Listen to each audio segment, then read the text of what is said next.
Okay, you guys, so it looks like Beyonce is paying the price for her crazy high concert ticket prices. Now, I did a video about a week ago highlighting how upset her fans were at these prices. I mean, floor seats were ranging in the thousands easily. So Beyonce is bringing her tour to the UK, which she usually does, but this time, fans are not buying. It's being reported by outlets that she's having a very hard time selling out with these 6 shows because allegedly fans are not here for the prices. So one outlet reported, well, the issue is the prices of said tickets. Looking at Ticketmaster, you'll see that the cheapest seat at the very back of the stadium costs £121, which is around $153, and the Brits simply aren't having it. Now, this is a layout of her concert in London, and it's slightly different. There is no sitting room on the floor. Everybody is standing, and the floor tickets out there are like $300, okay? $300 something, which is still a lot less than we are paying in America, but they are still saying, Beyonce, it's way too high and we are not buying, allegedly. But what's so interesting is with her Renaissance tour, she had no problem selling out in London. She had no problem selling out in the UK. But this time, they allegedly feel like the prices are just too high. So as of now, Beyonce has not sold out of her London tickets. But this is so interesting, being that this is kind of like a mini tour for Beyonce. So she's not doing as many shows over there. So you would think that she wouldn't have a hard time selling out those 6 shows. But I want to know, what do you think about this? Do you feel like Beyonce is really hindering herself with these prices? Do you think she's taking it too far and it's finally catching up with her? Or do you think that the low ticket sales has to do with her going into the country genre? Do you feel like maybe they just can't relate? Y'all let me know what you feel in the comments below. But moving on to the next story.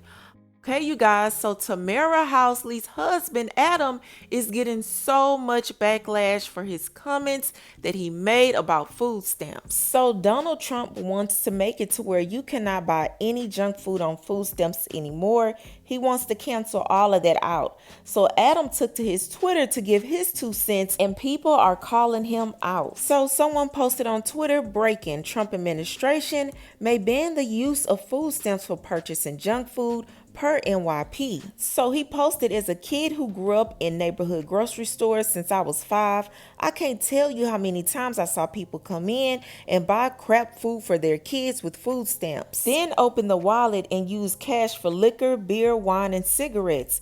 Then there were those who would repeatedly buy a lemon or lime and get the change, walk out the door, throw them away, and do it again until they had enough change to buy cigarettes or alcohol. As a kid, it pissed me off because there are some people who could really use the help, and then there are these others working the system. And people called him out because they did not believe him. Now, just a quick backstory. People are not really fans of Adam in the black community. Number 1, because he worked for Fox News, and number 2, he's allegedly a Trump supporter, so he already is being given the side eye when it comes to our community.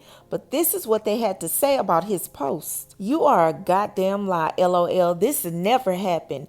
And the fact that you fixed your fingers to type this BS is crazy. So you were mad at age 5? I wasn't aware Karens were made at that age. Or your story is probably not true because you're a Trumper.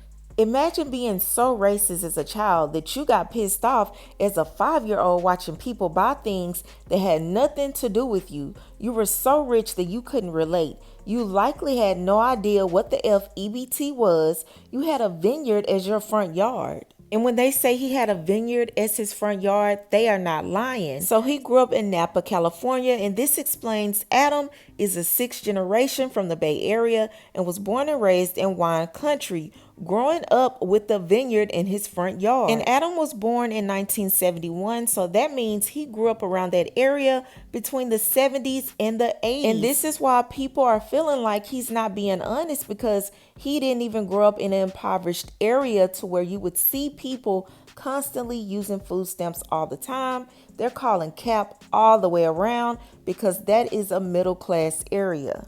And he responded to all the backlash when someone asked, I have questions. Why do y'all hate the disadvantaged so much? And when in history did you ever get change back from food stamps?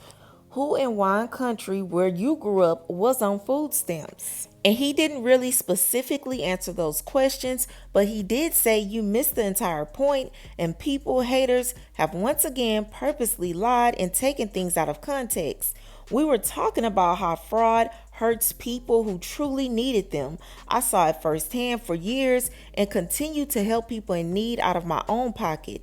But that doesn't fit the hater narrative, completely taken out of context. That's the world today though. Likely none of the trolls and haters have ever given a dime or lifted a hand to help. So there's that. Now my personal opinion, do I believe he's being honest? No, I don't believe he's being completely honest. Maybe he saw something once before in his life, or maybe he heard a story and he's running with it, but it's not given this is what I grew up seeing, because when he was confronted with the opportunity to explain in detail what he saw, he gave a general response. So I'm not really buying it. And you cannot get change back from food stamps, so he's lying about that. And on top of that, he grew up in a nice area. Not to say that somebody who's in a nice area won't have food stamps, but it was a different time back then. I'm just not buying it, okay? But I want to know, what do you guys feel about his comments? Do you feel like there's a racial undertone? Do you feel like he's telling the truth or he's full of crap? Y'all let me know what you think about all of this in the comments below. But that's all I have for you, and I'll talk to you later. And we don't judge. This is not going to last. You know how you say, oh, I've worked out all this way and all that, and you're like, oh, it's only this on the scale? I'm like, I don't care. Because I think you look good anyway. That's actually good.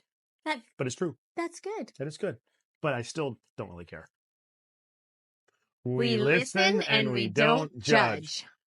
You know how I say I'm tired when you have errands to run? Most of the time I'm not. It's just that when you say we're going to leave in 5 minutes, it actually means like a million minutes. You talk a lot. That wasn't a good one. I don't think it was very good.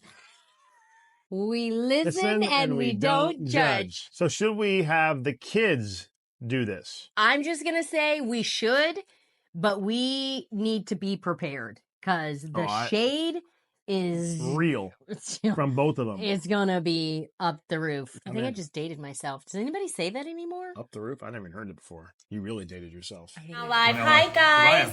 Mariah, say hi. So I just wanted to let you know we are cooking tonight, but not on my feed, on my husband's feed at Adam Housley.